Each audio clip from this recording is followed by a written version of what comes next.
Matt Lenihan Boxing Social in association with Empire Fight Store and R King's competitions were here. Floyd Schofield. Floyd, I see an emotional but a motivated fighter in front of me. I heard you in a few interviews. You've told me that Shakur's already flipped you off today. What do you think that says about him, that he's almost paid that attention to you as he's walked in the room and, you know, gave you something? A lot of fighters, they ignore each other in fight weeks. You know, it's an intense moment. But he's took his time out to sort of let you know, look, I'm here. What do you make of it? I just took it as mentally weak. I'm in your head, nerve free. I could easily walk by someone and not pay them no mind. I feel like that gets to somebody more. I mean, but you know, he feels what he has to do is to result to those tactics. That's just another reason why I don't like him. And yeah. When I look at this fight, it's a huge opportunity for yourself. Look, take nothing away from Shakur. He's achieved a hell of a lot in the sport of boxing in a short space of time. But you're here to change all that. But when I hear you talk, this feels like more than just business. It feels personal. Or is that just the nature of you? Is every fight personal? What is it about Shakur that either rubs you up the wrong way or motivates you to say, you know what, nah, I'm not having it?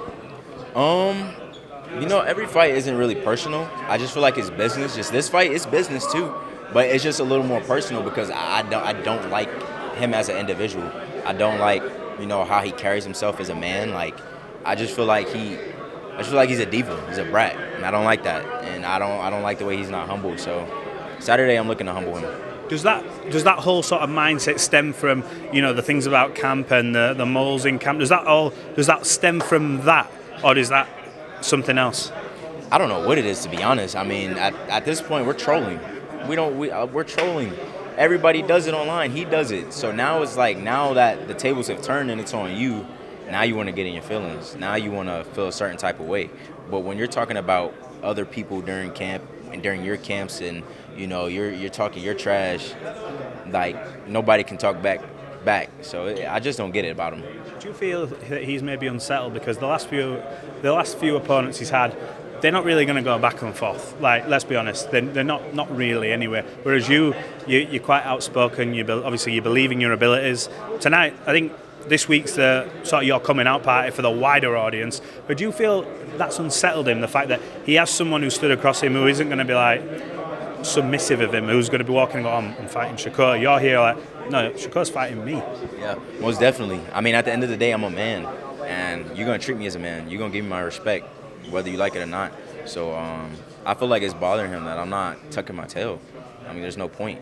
You're a man. You bleed how I bleed. You breathe how I breathe. You know, you can lose your life just how I lose my life. So, yeah, I don't fear no man at all.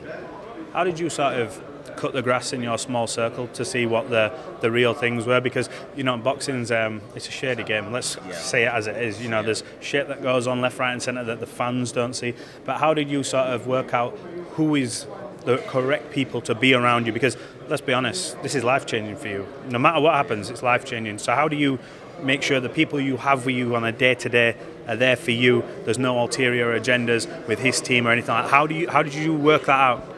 Well, one of my coaches, his name's Joan Guzman. He's from New York, and he's Dominican. And, you know, me having Dominican blood, that just off of that, he's not going to, you know, he's not going for it. And just the person who was doing what they were doing, they were not smart enough to get away with it and actually got caught. We don't know if there's relations between them, but if there is, it is what it is. If there isn't, cool. Did you say there was something with your passport?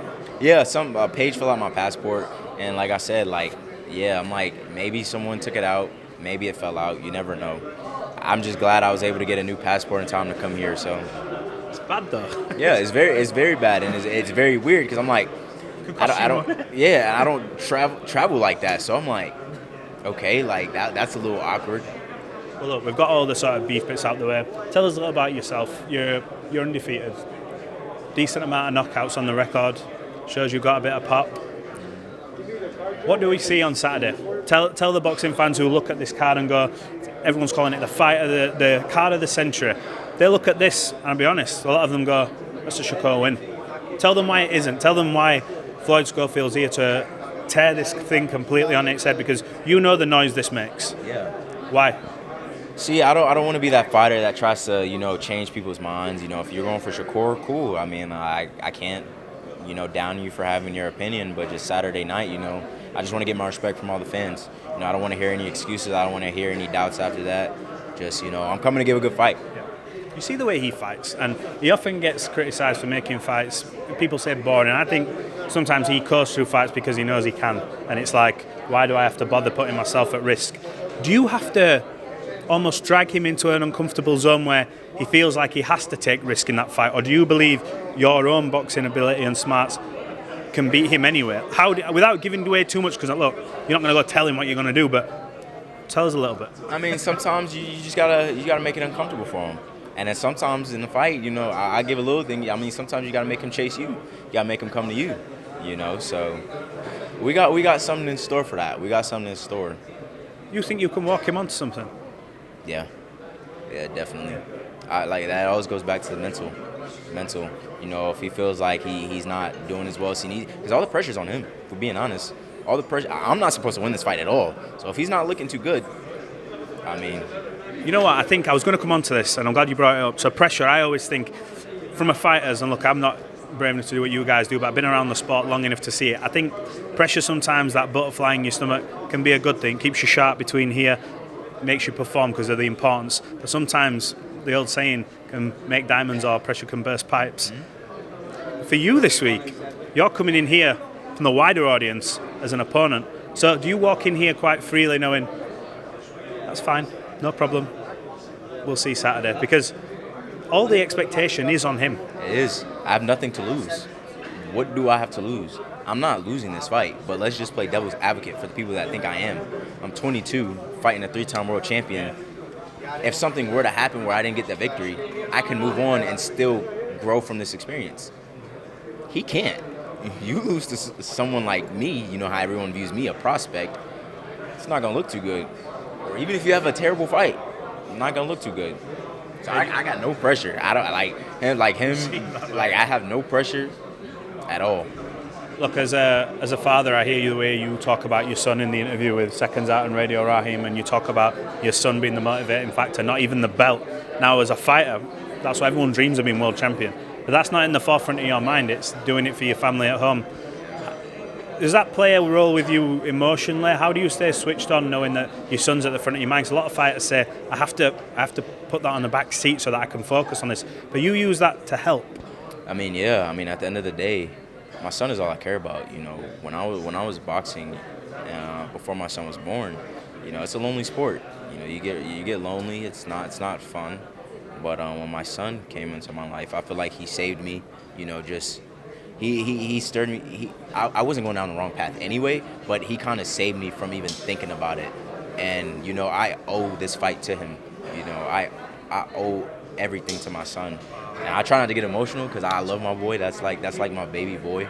But I do anything for him in this world. I give my life for him in a second. So Shakur, you're gonna really have to, dig deep down.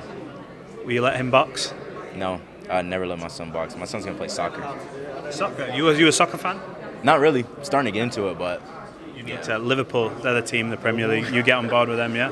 Then we become friends, yeah? Liverpool. My son has to get signed to Liverpool, so. Yeah. There you go. You heard it here first. Look, Floyd, I appreciate you giving us some of your time. I know it's a big fight week. Good luck to you. We'll catch up after your fight. Thank you.